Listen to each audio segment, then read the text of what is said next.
Hello mga baby loves ko, kumusta kayo lahat dyan? Today it's Sunday, as usual, day off natin. But hapon na guys, at actually hindi na siya hapon.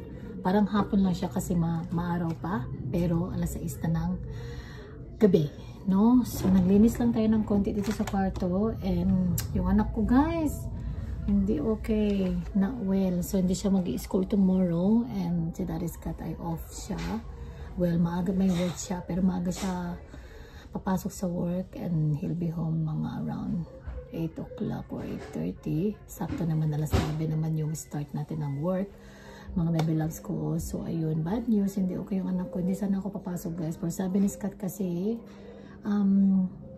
pumasok ka, you need to mag-focus daw ako sa ano, yung good. May bad news ko guys.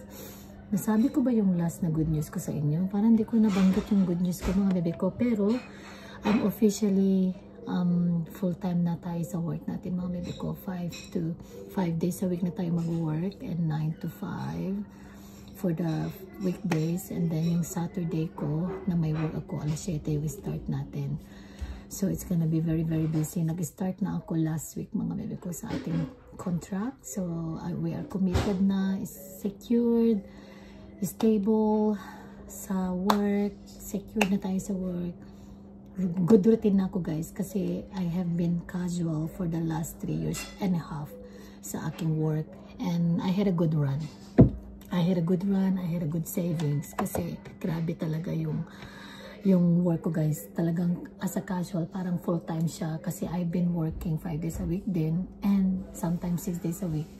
Pinakamababa ko na yung 4 days a week. Meron naman yung very quiet siya, like around January, February, quiet siya dyan, pero we had a good run talaga sa ating new contract, sa casual natin mga baby ko. Good run, had a good experience with my casual. So grateful. So finally they offered me to sign the contract na, kaya sinayin ko yung contract guys last like 2 weeks ago. No, 1.5 weeks ago. Sinayin ko siya ng Friday. So start ng contract ko, it was last Monday, which is October 20. So thank you so much Lord for the blessings for this job. I love my job guys, kahit mahirap siya. I love it kasi masaya, interact with clients every day, and so many things to learn, so many people na namimit mo, iba't ibang mga kwento ng buhay nila, iba't ibang klaseng tao, iba't iba yung ugali na encounter mo sa work ko, and I became strong sa work ko guys, kasi very challenging din siya most of the time. Hindi naman most, sometimes very challenging siya. So very happy naman. So ayun, na-feature ko pala yung last na vlog ko, no, yung sa nagpa-nails tayo. Ito yung last na vlog ko. Nag-feature ko siya, and ganda ng kulay niya guys. Sabi ni Scott, one of the best color daw sa lately. Kasi yung nails ko mga baby ko, almost very pastel siya, pastel pink, purple, pastel like cream, mga light ba, mga pastel side. But this time I went to deep orange red na mix siya, para siyang maroon, but different kind of maroon siya parang more deeper on the red side. So tomorrow is Monday, so meron pa naman nag-take away si Scott ng burger kanina and pasta. So yung spaghetti siguro yung aking lunch for tomorrow. And then ayun guys, and nagpamilya ko kahapon after ng work ko. Kahapon was Saturday, no, kasi every Saturday may work na tayo. Namili ako ng maraming chocolate again. Pakita ko guys, marami na naman ako mga napamili. Marami pang space, so dadagdagan ko pa yan guys. Sumili pa tayo ng marami, no? Naipon-ipon siya, which is good, hindi ako nabigla. Use ko tong side na to mga bebe ko, yung bag ko na takpan na yung sa ating jewelry box, kasi ito gagamitin ko rin sana ito sa work, pero ang gagamitin ko yung isa. So andito yung mga box na naka-display. Inayos ko lang ng konti para naman magandang maaliwala siyang tignan. Using ko to kasi mix na to. Sorry naman sa bra ko, may mga papadala ko sa Pilipinas dyan, may mga work clothes ako dyan, hindi ko siya naayos. So, yung anak ko ng sapatos ng isang araw guys, but makeup foundation to, nung nagano yung anak ko, Pero sabi niya malaki, size 11 pa lang anak ko. Nakita ko yung mga old shoes yung size 11. But this one is size 12. Inatapon ko na yung resibo. So anyway, tago ko na lang siya kasi mga ilang months na lang naman. Kakasya na to sa kanya. Sara na natin yung mga bintana kasi dumidilim na. Regalo ni Claire sa anak ko. Thank you, B, sa yung sa akin nandun. Pakita ko. Ito naman para kay Katie from Claire in Perth. Thank you, B. Naman sa akin, Juju. Thank you, B. I really love it. Gusto to ni Kathleen. Yung kay Kathleen naman gusto ko yun. Nagpalit kami. Pero I like this one kasi for my coffee. No? Sakit yung tiyan ni Kathleen lately. So, ito yung nilalagay ko sa tiyan niya mga bebe ko. Yung Achete de Manzanilla. Ayan. Do not apply to wounds. Avoid contact with eyes. Gently massage enough amount of oil over the affected area as often as needed. No? Laking tulong pero malapit na maubos mga bebe ko.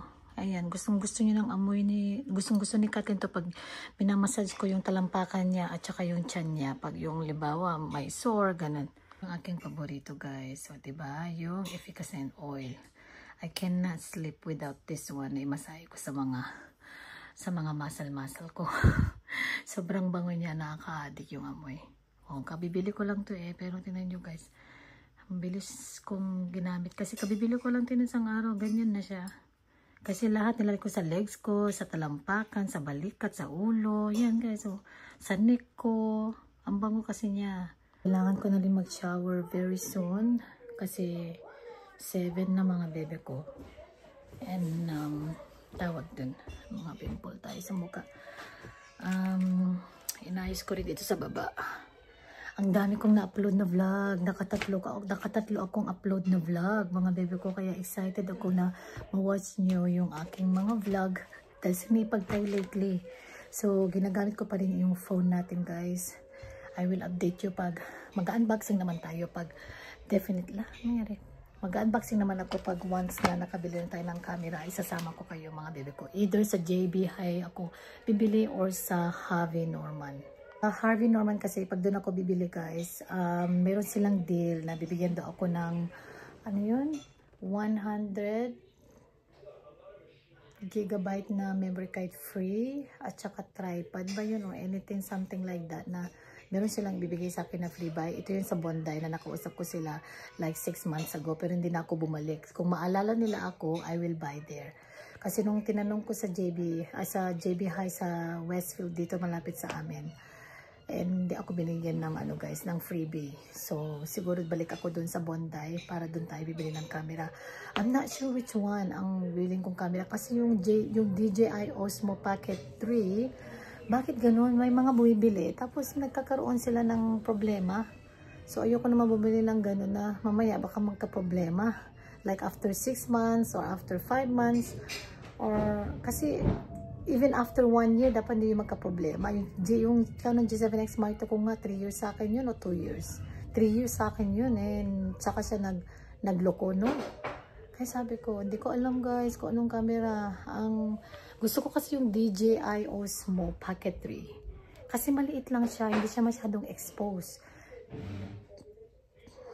So, hindi ko alam kung yun talaga ang ating bibilin. Pero yun yung accurate sa akin, dadalhin kahit saan-saan, lalo na sa work ko or lalo na sa mga Westfield area kasi hindi siya masyadong exposed na vlog ka, diba? So, I'm not sure mga bebe ko. Ang ganda ko ito sa dress na itong kulay ng dress, nilagay ko sa box mga bebe ko.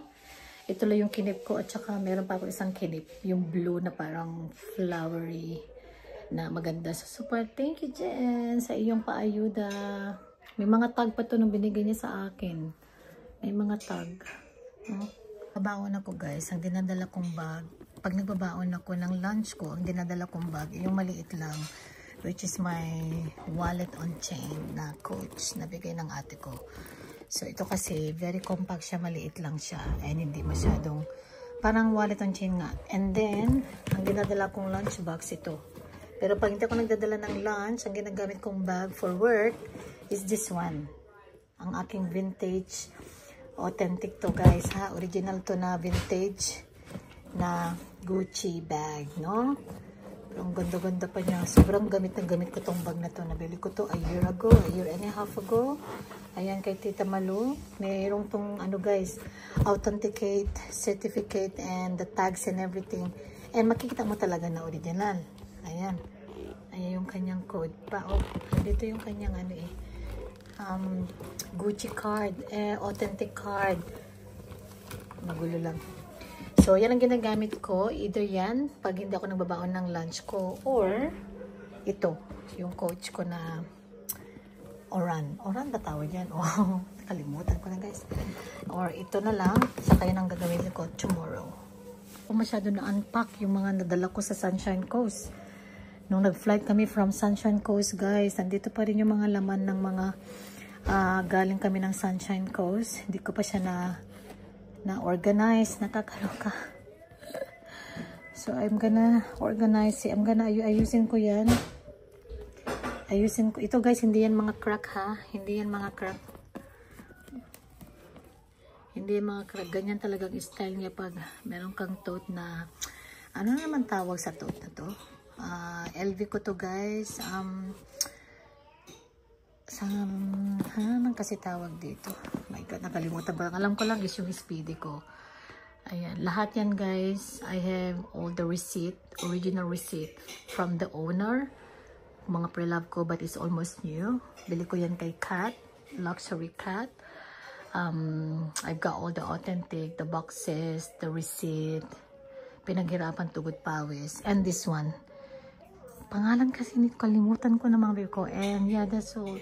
Gustong-gusto ko siyang makita lang. Kaya binubuksan ko yan guys para yung air. Kasi they said keep it cool para maingatan yung mga leathers, yung mga goods ng yung ano. Kailangan nasa cool area sila. So binubuksan ko yan ng kalahati para pumasok yung air ba, no, na sa loob. Para hindi sila masuffocate. Tama ba yung mga pinagsasabi ko guys? Paunin ko tong water tomorrow. Pero may water naman kami sa work. Sayang lang, di ko na siguro ito baunin. Kasi meron naman kaming water sa locker room. May lunchroom kami sa taas sa work ko, mga bebe ko. Kaya I don't need to bring this one. Not si Kathleen kagabi. So I've been using this brown brand to check her temp guys. No, isang gabi pala kagabi okay siya. Nung 2 nights ago, taas ng lagnat niya. So I gave her Panadol. Awa ng Diyos. Wala na siyang lagnat mga bebe ko. Kasi nga, okay, I gave her the Panadol. And then more water. Pero ayaw niyang kumain at the moment. Ng anak ko, like ko sa kwarto niya. Tingnan ko yan next time guys. Pag may time ako dito sa kwarto ng anak ko. Kasi walang ilaw. Kaya madilim siya. Ayusin ko dyan. Tapos may araw pa guys. Ano na? 7:35 na ng gabi. I try to vlog and vlog. Pag may time tayo mga bebe ko. So nagka-time naman tayo at na-motivate ng konti.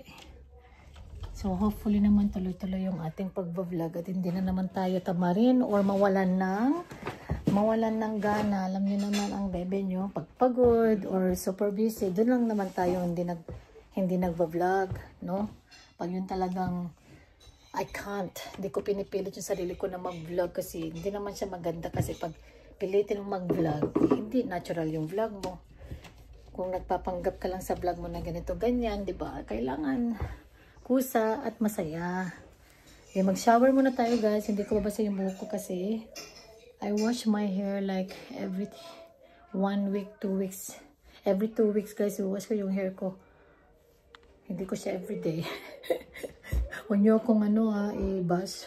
Every 2 weeks ko lang i-wash yung hair ko. Puro ko dry shampoo at saka yung dry shampoo tawag. Doon na yung pampabango. Ayan. Nag-edit tayo ng vlog. Night ng mga baby loves ko and take care. Sana ay nag-enjoy kayo sa vlog natin. See you in our next one. Good night.